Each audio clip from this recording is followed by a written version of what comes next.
ពេលមេឃភ្លៀងតិចស្រេចចេះហាបបានបបកក្តៅចាដាក់ម្ទេសហិលហើយមានសាច់ត្រីមានបាញ់កាញ់ចេះហាឆ្ងាញ់ណាស់និយាយពីថាត្រូវគ្នាតែម្ដងថ្ងៃនេះគឺខ្ញុំបានជាមួយនឹងបបរគ្រឿងសាច់ត្រីចាគ្រឿងខ្ញុំនៅសល់ក្នុងទូទឹកកកខ្លះដែរហ្នឹងមានសៀងមានខ្ញីអីហ្នឹងស្រាប់នៅក្នុងទូទឹកកកហើយប៉ុន្តែខ្ញុំទៅផ្សារបន្ថែមទិញជាមួយនឹង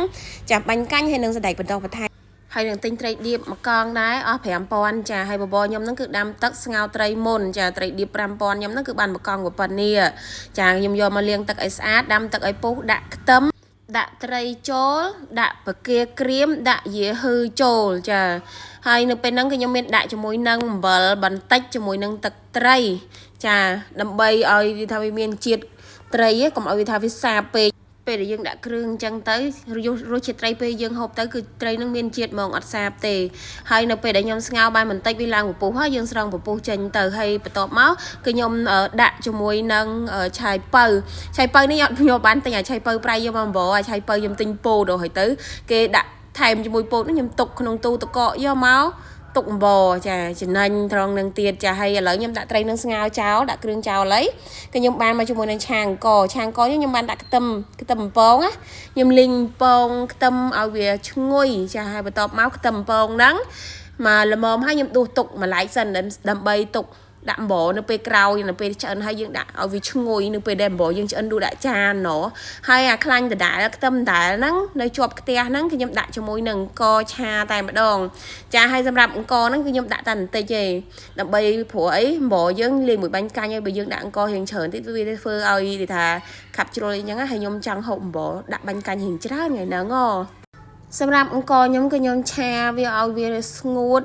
ហើយនិយាយទៅឲ្យស្ងួតរៀងខ្លាំងបន្តិចខ្ញុំចូលចិត្តអង្គអត់សូវរីកចឹងណាហើយពេលដែលខ្ញុំឆាអង្គរៀងស្ងួតហើយខ្ញុំដាក់ជាមួយនឹងស្ករអំបិលប៊ីចេងបន្ថែមជាមួយនឹងប្រេងខ្យងទឹកត្រីចាឆាចូលគ្នាឲ្យឡើងឈ្ងុយចាឲ្យឈ្ងុយចូលជាតិអង្គចូលជាតិគ្រឿងដែលយើងដាក់ជាមួយគ្នាហ្នឹងណាហើយបន្ទាប់មកបានយើងយកទៅដាក់ក្នុងបបរដែលយើងស្ងោរត្រីមិញហ្នឹងណាហើយសម្រាប់ត្រីហ្នឹងបងប្អូនពេលហ្នឹងយើងស្រង់ត្រីហ្នឹងចេញក៏បានដែរប៉ុន្តែខ្ញុំអត់តន់ចង់ឲ្យត្រីវារៀងផុយឲ្យវារៀងលួយជាងហ្នឹងបន្តិចអីអញ្ចឹងណាចាហើយអង្គបងប្អូនស្ងោរតាមចំណង់ចំណូលចិត្តរបស់បងប្អូននៅចង់ត្រូវការរីកស្ងោររៀងយូរតិចទៅសម្រាប់ខ្ញុំត្រូវការរីកមកល្មមចាឥឡូវពេលនេះអង្គអត់តន់រីកល្មមទេប៉ុន្តែត្រីខ្ញុំស្ងោរវារៀងផុយតែប៉ុណ្្នឹងឯងគេថាកុំឲ្យវាលួយពេកហើយកុំនៅស្រស់ពេកអីចឹងកុំឲ្យរឹងពេកណាហើយត្រីនេះមានជាតិណាពេលដែលយើងស្ងោរដាក់គ្រឿងអំបិលស្ករប៊ីចេងមុនណាមានជាតិហ្មង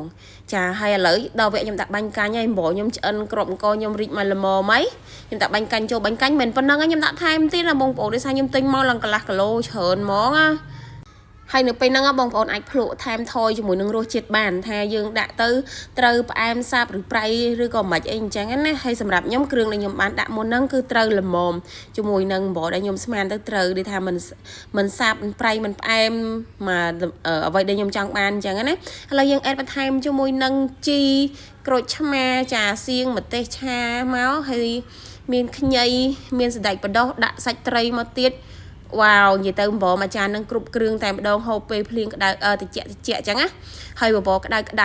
យាយវិថាត្រូវគ្នាបងប្អូនណាកំពុងល្ងាផងដាក់ក្តៅចូលមានភាពកក់ក្តៅចូលខ្លួនតែម្ដង